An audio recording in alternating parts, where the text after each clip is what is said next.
প্রিয় শিক্ষার্থী, আসসালামু আলাইকুম। আজকে আমাদের আলোচনার বিষয় নবম দশম শ্রেণী হিসাব বিজ্ঞান দ্বিতীয় অধ্যায় প্রথম ক্লাস। নবম দশম শ্রেণী হিসাব বিজ্ঞানের আজকে আমাদের প্রথম ক্লাস। তো তোমরা যারা হিসাব বিজ্ঞানের স্টুডেন্ট, নবম দশম শ্রেণীর ছাত্রছাত্রী, আমার চ্যানেলের উপরে চোখ রাখো।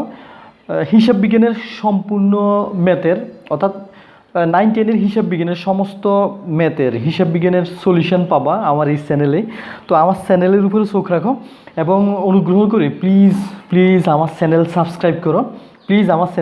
সাবস্ক্রাইব করো। এতে করে তোমরা কোনো ভিডিও মিস করবে না, আমার শ্রম সার্থক হবে। তো আজকে আমাদের প্রথম ক্লাসের আলোচ্য বিষয় হলো হিসাব সমীকরণ। তো হিসাব সমীকরণ একটা ইম্পর্ট্যান্ট একটা বিষয়। এই হিসাব সমীকরণের উপরেই পুরো হিসাব বিজ্ঞান অনেকটা দখলে আছে। তো হিসাব সমীকরণ যদি আমরা খুব ভালোভাবে বুঝি তাহলে আমরা হিসাব বিজ্ঞানের জাবেদাগুলো পর্যায়ক্রমে নির্ণয় করতে পারবো। জাবেদা পারলে খতিয়ান পারবো, আস্তে আস্তে রেওয়ামিল বুঝবো, তারপরে আমরা চূড়ান্ত হিসাব পারবো। তার মানে বেসিক কনসেপ্টটা আমরা আস্তে আস্তে হিসাব সমীকরণের মাধ্যমে ক্লিয়ার হব। তো এই শিক্ষার্থীবৃন্দ, হিসাব সমীকরণের পরীক্ষায় তোমাদের ম্যাথ থাকে, এই অধ্যায় থেকে ম্যাথ থাকবে ইনশাল্লাহ 100% শিওর। তো আজকে আমাদের আলোচ্য বিষয় হিসাব সমীকরণ। তো আশা করি তোমরা আমার আলোচনার দিকে খেয়াল করবা। তো হিসাব সমীকরণের প্রথম যে সূত্র হলো A সমান L প্লাস সি প্লাস আর মাইনাস ইএক্স, মানে এক্সপেন্স মাইনাস ড্রয়িং। আচ্ছা, এখানে সি বলতে এ বলতে অ্যাসেটকে বোঝানো হয়েছে, আর এল বলতে লাইবিলিটিকে বোঝানো হয়েছে। আচ্ছা, অ্যাসেট মানে তো সম্পদ, আমরা জানি, তাই তো? অ্যাসেটস মানে সম্পদ সমূহ, আর এল মানে লাইবিলিটিস অর্থাৎ দায়সমূহ, আর সি মানে হলো ক্যাপিটাল, ব্যবসায়ের যে মূলধন, ব্যবসায়ের যেটা প্রাণকেন্দ্র, যেটা মূলধন, তাকে আমরা ক্যাপিটাল বলি বা সি দিয়ে প্রকাশ করি। এরপরে হলো আর মানে হলো রেভিনিউ মানে হলো যেটা আমার ব্যবসায়ের আয়। সাধারণত ব্যবসা তো আয়ের জন্যই ব্যবসা করা হয়, ব্যবসায়ীর প্রধান উদ্দেশ্য হলো আয় অর্জন। আর আয়কে ব্যবসায়ে রেভিনিউ, ইংলিশ ওয়ার্ডটা হলো রেভিনিউ, যা কিনা হিসাব সমীকরণে আর দিয়ে প্রকাশ করে।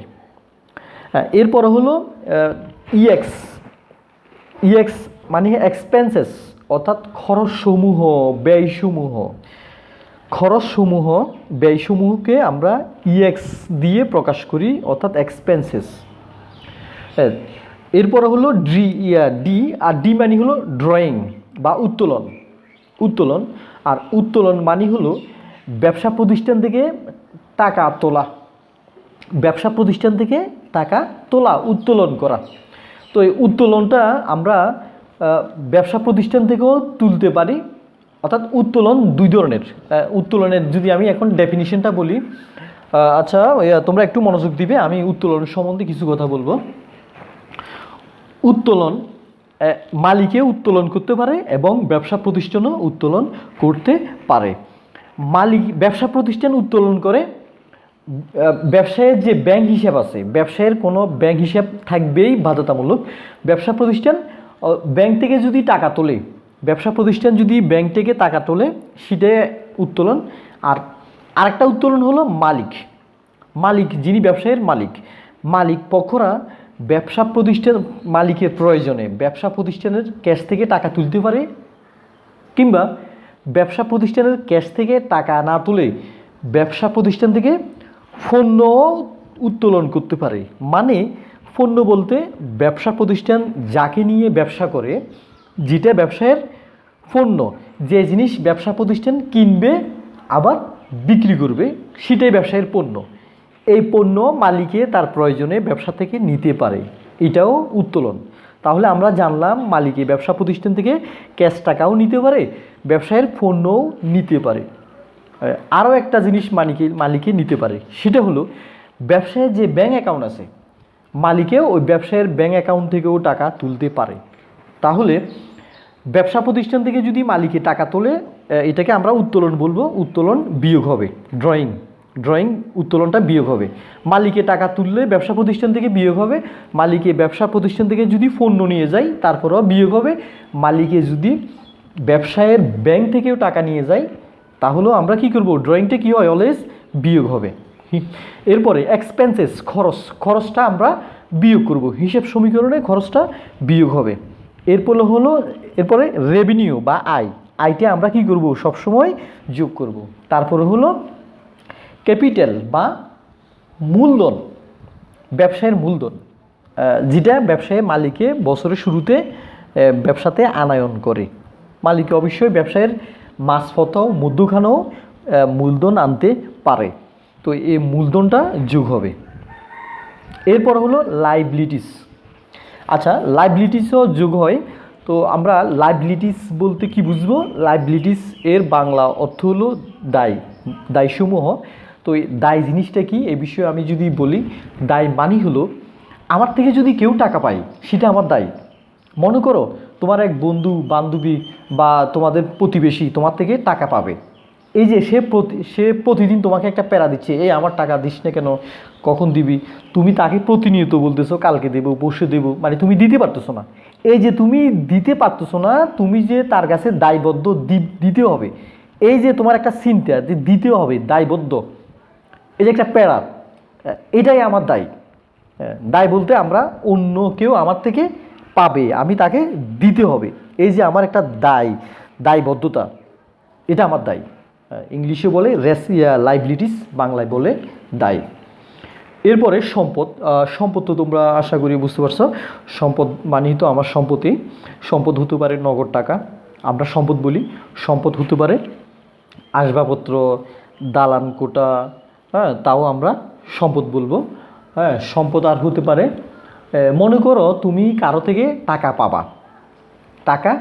পাবে, সে এখনও টাকা দেয়নি, সে তোমাকে টাকা দিবে। এই যে সে যে দিবে, তুমি যে পাবে, এ পাওনাই কিন্তু এখনও এটা পাবে। এই যে পাবে বা প্রাপ্য চিন্তা করতেছো, এটাই তোমার সম্পদ। এই টাকাটা তুমি 100% পাবা ধরে নিয়ে সম্পদ চিন্তা করতে হবে। ব্যবসা প্রতিষ্ঠানে বকেয়া লেনদেন হয়, ধারে লেনদেন হয়। তো তুমি যদি শুরুতেই চিন্তা করো যে এর থেকে যে আমি মাল বিক্রি করি, সে তো টাকা দিবে না, নাও দিতে পারে। যদি দিবে না চিন্তা করো, তাহলে তুমি তো ব্যবসাই করবে না, মালই বিক্রি করবে না। তাহলে তোমার মাথায় রাখতে হবে তুমি টাকা তার থেকে পাবে। এই যে তুমি তার থেকে টাকা পাবে, এটাকে আমরা প্রাপ্য বলি। তো প্রাপ্যটা সবসময় সম্পদ। একটা লোক থেকে যে আমি টাকা পাবো, এটা আমার সম্পদ। তাহলে এই যে টাকা পাবো, প্রাপ্য, এর আরেক নাম হলো দেনাদার মানি হলো আমি পাবো, আর প্রাপ্য মানি হলো আমি পাবো।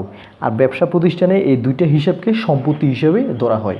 তাহলে আমরা জানলাম সম্পদ কি হতে পারে, আসবাবপত্র, দালান কোঠা, তারপরে প্রাপ্য হিসাব, দেনাদার, হ্যাঁ। এরপরে প্রাপ্য সুদ, মানে কারো থেকে তুমি সুদ পাওনাই পাবে, প্রাপ্য সুদ, এগুলো সম্পত্তি। তারপরে কল কবজা, এগুলো সম্পত্তি। তাহলে হিসাব সমীকরণের আমি এই সমীকরণটা ব্যাখ্যা করলাম। তো এই সমীকরণটা মনে রাখবা, টোটাল সম্পত্তি, এই যে কয়েকটা সম্পত্তির নাম বললাম, এই যে এগুলো ছাড়াও আরও হতে পারে। টোটাল সম্পত্তি সমান টোটাল এই হিসাবটা সমান হবে। তো এই হিসাবে কি পড়ে, লাইবিলিটিস প্লাস মালিকানা সত্ত্ব। এই যে এই ঘরটা, এই পুরোটার ঘরের ক্যালকুলেশন করে, এই পুরো ঘরের ক্যালকুলেশন করে হিসাব করে যে টাকাটা পাবো, এটাকে আমরা বলি মালিকানা সত্ত্বা। তো এই মালিকানা সত্ত্বার টাকার সাথে যদি আমি দায় যোগ করি, দায় প্লাস মালিকানা সত্ত্বার টাকা যোগ করলে যাই হবে, টোটাল সম্পত্তিও তাই হবে, দুদিকে মিলে যাবে। এদিকে টাকা আর এদিকে টাকা, মানে টোটাল সম্পত্তি আর টোটাল মালিকানা সত্ত্ব প্লাস লাইবিলিটিস, টোটাল দায় এবং টোটাল সম্পদ মিলে যাবে। এই যে মিলে যাওয়াটাই হলো হিসাব সমীকরণ। তো এগুলো আমি আবার নিচে বাংলায় লিখছি। এই যে সম্পদ, এ মানি সম্পদ, এল মানি হলো দায়, সি মানি মূলধন বা ক্যাপিটাল, এল মানি হলো লাইবিলিটিস, আর মানি রেভিনিউ বা আয়। তারপরে এক্সপেন্সেস মানে কি, খরচটা বিয়োগ হবে, আয়টা যোগ হবে, মূলধনটা যোগ হবে। তারপরে মাইনাস ড্রয়িং মানে উত্তোলন, এই যে মাইনাস ড্রয়িং বা উত্তোলন, হ্যাঁ, এগুলো আমি বাংলা এখানে লিখে দিলাম। তো হিসাব সমীকরণটা ইংলিশেও আমরা লিখলাম এবং প্লাস বাংলায় হিসাব সমীকরণের বর্ধিত রূপটা আমি ব্যাখ্যা করলাম বাংলায়। সম্পদ সমান দায় প্লাস মূলধন প্লাস আয় মাইনাস খরচ মাইনাস উত্তোলন। তো এই যে কয়েকটা হিসাব যোগ হবে এগুলো যোগ করব আর বাকিগুলো বিয়োগ হবে। তো টোটাল এদিকের যোগ বিয়োগ করে যাই পাবো আর এইদিকে টোটাল সম্পত্তি অবশ্যই এই যে সমান হবে। আর এটাই হিসাব সমীকরণ। এগুলো আমি বাংলা অর্থ নিচে লিখে দিলাম। এ মানি অ্যাসেটস, আর এল মানি হলো লাইবিলিটিস, আর সি মানি হলো ক্যাপিটাল, হ্যাঁ, আর মানি রেভিনিউ বা আয়, এক্স মানি এক্সপেন্সেস বা খরচসমূহ, আমরা খরচ বা খরচসমূহ লিখব, আর ডি মানি ড্রয়িং বা উত্তোলন। তো শিক্ষার্থীবৃন্দু, আজকে আমার হিসাব বিজ্ঞানের প্রথম অধ্যায়ের হিসাব সমীকরণ আমি ব্যাখ্যা করলাম। হিসাব সমীকরণের বর্ধিত রূপগুলো, এই যে ইকুয়েশনের বর্ধিত রূপগুলো আমি ব্যাখ্যা করলাম। ইনশাল্লাহ পরবর্তী ক্লাসে এই সমীকরণ অনুযায়ী আমি বিভিন্ন আর্থিক লেনদেনগুলো আমি ব্যাখ্যা করব। তো তোমরা আমার পরবর্তী ক্লাসের উপরে অবশ্যই চোখ রাখবা, এতে তোমরা ধারণা পাবা। এই যে হিসাব সমীকরণটা বাসায় একটু তোমরা নিজেরা একটু ভালো করে এই অংশটুকু একটু প্র্যাকটিস করবা, তাহলে পরবর্তী ক্লাস যখন আমি বুঝাতে যাব তখন তোমরা আরও সহজে বুঝতে পারবা। তো এই অংশটা যদি তোমরা বাসায় একটু নিজে প্র্যাকটিস না করো তাহলে পরবর্তী ক্লাসটা বুঝতে তোমাদের একটু কষ্ট হবে, নাও বুঝতে পারো, বুঝবে একটু কষ্ট হবে। তো যার জন্য এই হিসাব সমীকরণের এই যে বর্ধিত রূপটা আমি যে আলাপ করলাম বাসায় অবশ্যই পড়বা। তো আমার চ্যানেলের উপরে তোমরা চোখ রাখো, এতে করে পরবর্তী ম্যাথগুলো পর্যায়ক্রমে তোমরা পাবা। তো পরের ক্লাসে হিসাব সমীকরণের সাথে আমরা আর্থিক লেনদেনগুলো ব্যাখ্যা করব। তো প্লিজ তোমরা যারা এখনও আমার চ্যানেলকে সাবস্ক্রাইব করো নাই, অনুগ্রহ করে প্লিজ আমার চ্যানেল সাবস্ক্রাইব করো। তো দেখা হবে পরবর্তী ক্লাসে ইনশাআল্লাহ। আল্লাহ হাফেজ।